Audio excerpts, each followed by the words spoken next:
Halo, selamat pagi semuanya. Bagaimana kabar kalian? Ya, puji Tuhan, Miss Devi. Semoga kabar kalian semuanya sehat ya. Kita ketemu lagi di tema 4H di subtema 3, bangga terhadap daerah tempat tinggalku. Hari ini kita akan membahas pembelajaran 3 dan 4. Oke, sebelum kita mulai belajar kita hari ini, silakan anak-anak siapkan buku tema 4H kalian ya. Kalian bisa buka buku kalian mulai dari halaman 89. Oke, kalian sudah siap?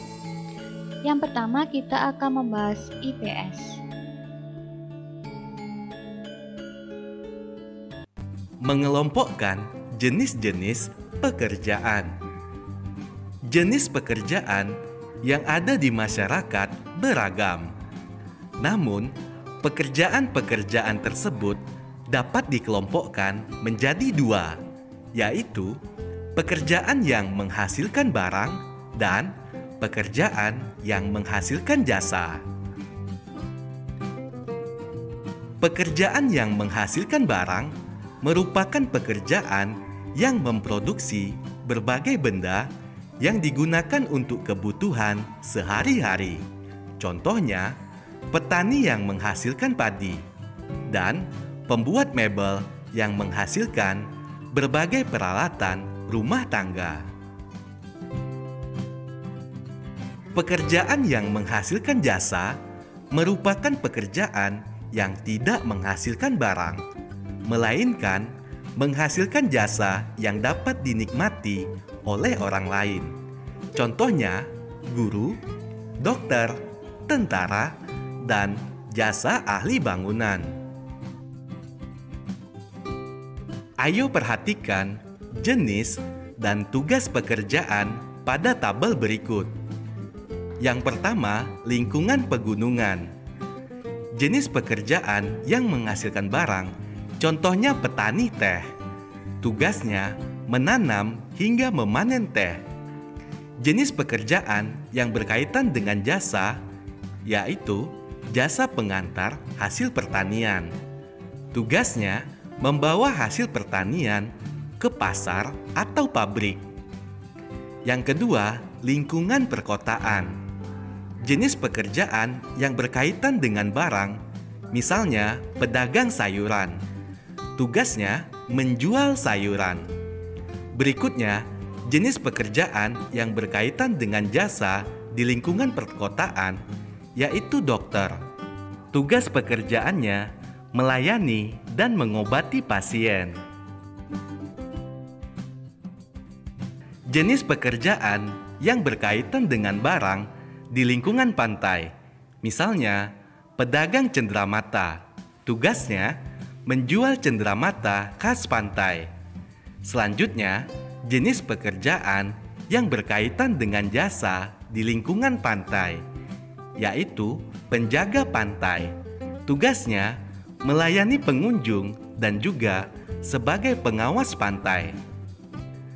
Berikutnya, jenis pekerjaan yang berkaitan dengan barang di kawasan sekitar danau, yaitu petambak ikan. Tugasnya membudidayakan ikan yang kemudian dijual. Selanjutnya, jenis pekerjaan yang berkaitan di bidang jasa. Jasa pengiriman. Tugasnya mengirimkan hasil budidaya kepada pembeli. Selanjutnya, jenis pekerjaan yang berkaitan dengan barang di wilayah sekitar aliran sungai. Pekerjaannya penambang pasir. Tugasnya menambang pasir. Yang berkaitan dengan jasa, jasa pengiriman hasil tambang. Tugasnya mengirimkan hasil tambang ke pabrik. Menjelaskan corak kegiatan ekonomi lingkungan sekitar. Manusia melakukan kegiatan ekonomi untuk memenuhi kehidupan sehari-hari. Setiap kegiatan ekonomi memunculkan beragam mata pencaharian. Mata pencaharian disesuaikan dengan corak kehidupan masyarakat sekitarnya. Masyarakat di sekitar tempat wisata memiliki corak kegiatan ekonomi, produksi, dan distribusi. Mereka umumnya bermata pencaharian sebagai penjaga tiket tempat wisata, juru parkir, pemandu wisata, pedagang, juru foto keliling, dan petugas keamanan. Masyarakat di dataran tinggi juga bercorak kegiatan ekonomi produksi. Mereka bermata pencaharian sebagai petani sayur dan buah, pekebun di perkebunan, dan peternak.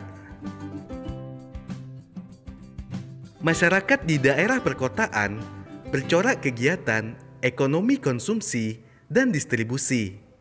Masyarakat perkotaan memanfaatkan nilai guna barang produksi untuk kebutuhan sehari-hari. Masyarakat kota umumnya memanfaatkan jasa seperti tukang pos, pengantar barang, supir angkutan umum, dan dokter.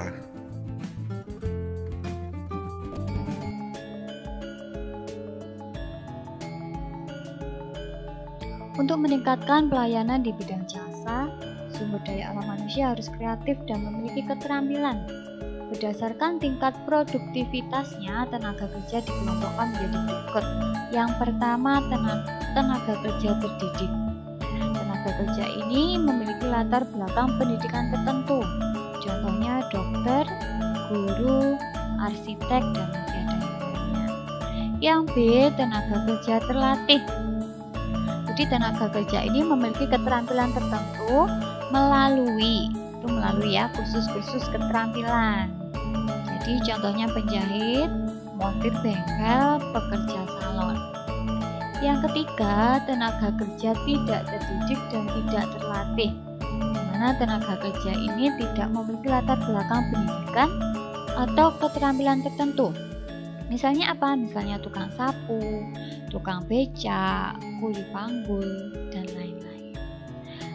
Oke, selanjutnya kita masuk ke pelajaran PPKN.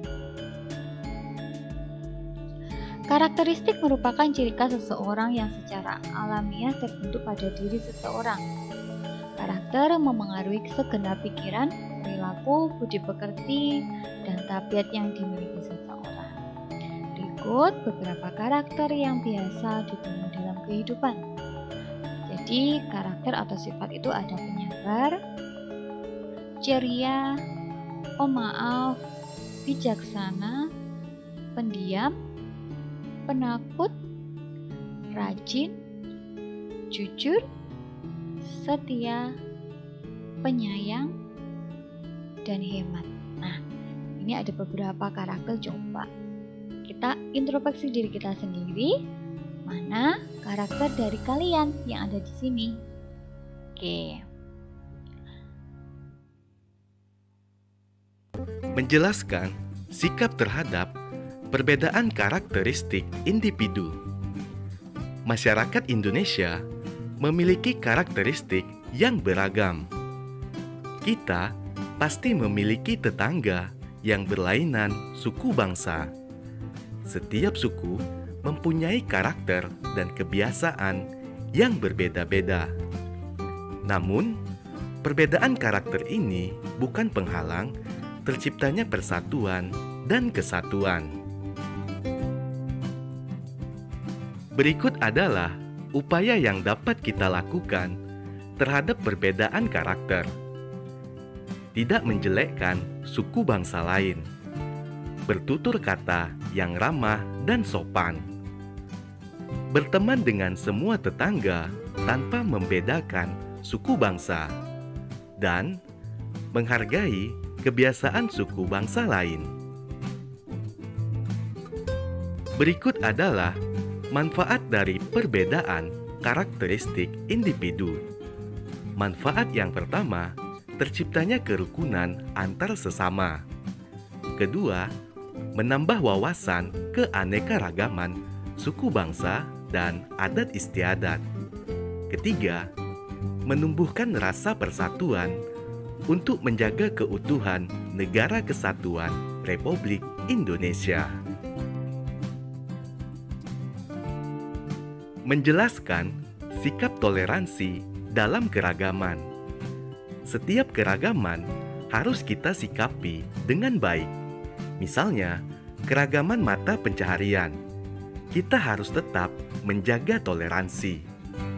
Toleransi merupakan sikap saling menghargai antar sesama. Dengan toleransi, kerukunan dapat terwujud. Toleransi dapat diwujudkan melalui tindakan-tindakan sebagai berikut. Yang pertama, tidak memaksakan kehendak kepada orang lain. Kedua, menghargai dan menghormati pekerjaan orang lain.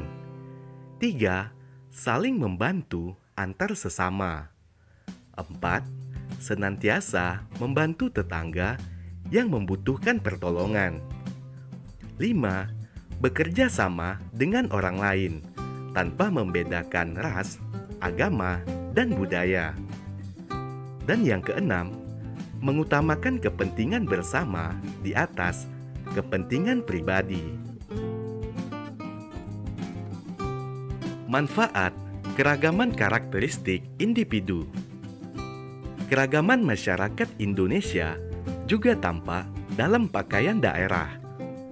Pakaian daerah digunakan pada acara-acara tertentu, seperti upacara adat dan hari besar nasional. Saat perayaan Hari Kartini atau Hari Kemerdekaan Indonesia, kita sering mengadakan pameran budaya dan penampilan budaya. Kegiatan ini sangat bermanfaat karena kita dapat mengenalkan kekayaan budaya yang beragam dan juga dapat menambah wawasan tentang keragaman pakaian adat Nusantara.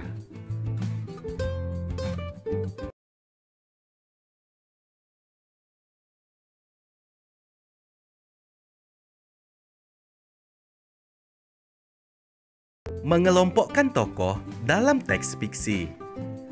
Dalam teks fiksi, terdapat tokoh utama dan tokoh tambahan. Di dalam cerita, tokoh utama tersebut dapat dikelompokkan menjadi tokoh protagonis dan antagonis. Tokoh tambahan hanya sesekali muncul di dalam cerita. Tokoh tambahan tidak mengubah alur cerita dan hanya menjadi pendukung dalam cerita. Kemunculannya pun lebih jarang dibandingkan tokoh protagonis dan tokoh antagonis. Tokoh protagonis memiliki sifat atau watak yang baik, sedangkan tokoh antagonis memiliki sifat atau watak yang tidak baik. Menjelaskan peran tokoh dalam teks fiksi. Dalam teks fiksi, ada tokoh yang berperan sebagai tokoh protagonis, tokoh antagonis, ataupun tokoh tambahan. Ketiganya dapat dibedakan dari kemunculannya pada alur dan konflik dalam cerita. Buka buku tema kalian halaman 90, di situ ada sebuah bacaan, yaitu angsa yang bertelur emas. Kita akan membaca bersama-sama bacaan ini. Angsa yang bertelur emas. Seorang petani sedang berjalan pulang pada sore hari setelah beraktivitas di kebunnya. Ia bersiul-siul dengan riang. Entah kenapa ia begitu senang. Ia sendiri pun tidak tahu. Ia seperti merasa keberuntungan akan menghampirinya pada sore itu. Dalam perjalanan, tiba-tiba ia melihat seekor angsa yang tampak lelah. Petani menangkap angsa itu dengan hati-hati, lalu membawanya pulang. Sesampainya di rumah, ia langsung memberi makan angsa itu dalam jumlah yang cukup banyak. Rupanya si angsa benar-benar lapar. Dia menyantap habis semua makanan. Lalu sang petani menaruhnya di belakang rumah. Malam itu si angsa tidur dengan nyaman di sana. Keesokan paginya, petani hendak memberi makan si angsa. Betapa kagetnya ia tatkala melihat sebuah telur emas di dekat angsa. Wow, rupanya angsa itu bertelur emas. Apakah emas ini asli? Ia bertanya. Maka setelah memberi angsa makan, ia segera pergi ke tukang emas langganannya sekedar untuk memastikan keaslian telur emas yang dihasilkan oleh angsa. Ini emas murni dan harganya sangat mahal karena ukurannya besar, kata si tukang emas sambil mengamati telur emas yang dibawa oleh si petani. Kontak saja si petani menunjuk gembira mendengar perkata si tukang emas. Petani langsung menjual telur emas tersebut saat itu juga dan kemudian membawa pulang uang yang sangat banyak. Sejak saat itu angsa tersebut mengeluarkan 1 telur emas setiap hari. Si petani sangat gembira, namun rupanya ia masih merasa belum cukup. Ia berkata dalam hatinya, seandainya angsa ini mengeluarkan lebih dari 1 telur emas setiap hari, maka aku pasti akan semakin kaya raya. Petani memaksa angsa untuk mengeluarkan lebih dari 1 telur emas setiap hari. Tak disangka si angsa bisa melakukan. Setiap hari ia mengeluarkan 2 telur emas. Kekayaan si petani pun semakin melimpah. Akan tetapi ia masih belum puas juga. Ia ingin lebih kaya lagi meskipun sebenarnya saat itu ia sudah sangat kaya berkat telur emas yang dihasilkan oleh angsa ajaib.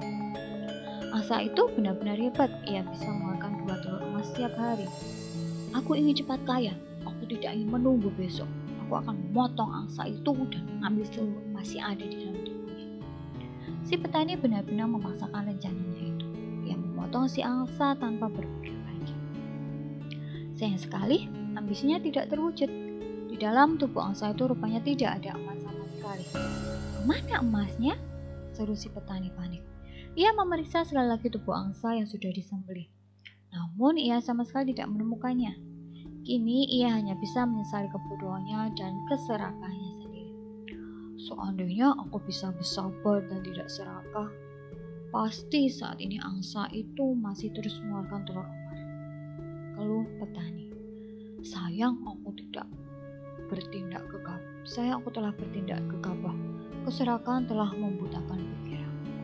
Oke, itu adalah bacaan yang ada di halaman 90 tentang angsa yang bertelur emas. Sekarang kalian bisa buka buku kalian di halaman 92. Kita akan membahas 3 pertanyaan yang ada di situ. Yang pertama, jelaskan penolakan petani dalam cerita tersebut. Ya, petani memiliki sifat serakah dan tidak pernah merasa cukup. Yang kedua, jelaskan pesan moral yang dapat kamu simpulkan dari cerita tersebut. Nah, dari cerita tadi, kita dapat menyimpulkan bahwa jika kita menginginkan sesuatu, hendaknya sabar dan jangan serakah. Pertanyaan ketiga, buatlah ringkasan cerita tersebut dengan menggunakan kalimatmu sendiri. Coba kalian bisa baca, ya. Ini adalah ringkasan yang dibuat Miss Devi.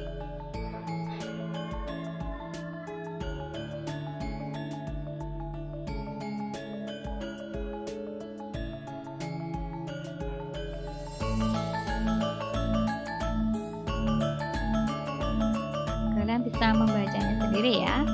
Ini adalah contoh ringkasan.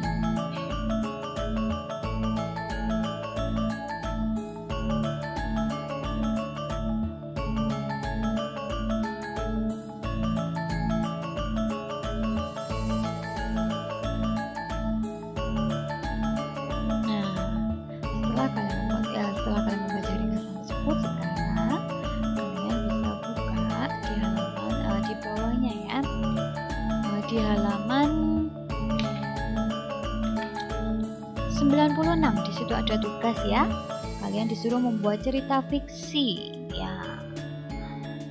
Di halaman 92 di situ begitu banyak jenis pekerjaan di sekitar kita. Seringkali jenis pekerjaan tersebut disebutkan dalam dongeng atau legenda rakyat seperti misalnya petani maupun nelayan yang biasanya dikaitkan dengan pengetahuan tertentu antara lain seperti sabar, jujur, baik hati, ataupun pantang menyerah. Pada pembelajaran ini kamu akan membuat sebuah cerita fiksi. Buatlah cerita tentang salah satu tokoh dalam tema berikut. Nah, untuk tugas ini Miss Devi gunakan sebagai project ya. Jadi tidak usah banyak-banyak. Jadi tugas ini Miss Devi gunakan sebagai project. Kalian bisa baca tugas tersebut di halaman 96 ya.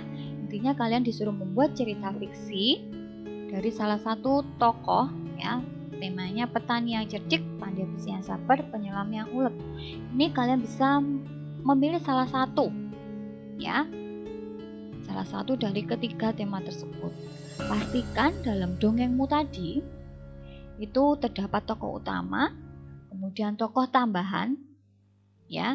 Boleh satu tokoh tambahan atau lebih dari satu. Kemudian di akhir cerita atau di akhir dongeng kalian nanti kalian sisipkan pesan moralnya ya dari cerita kalian yang buat kalian tadi apa.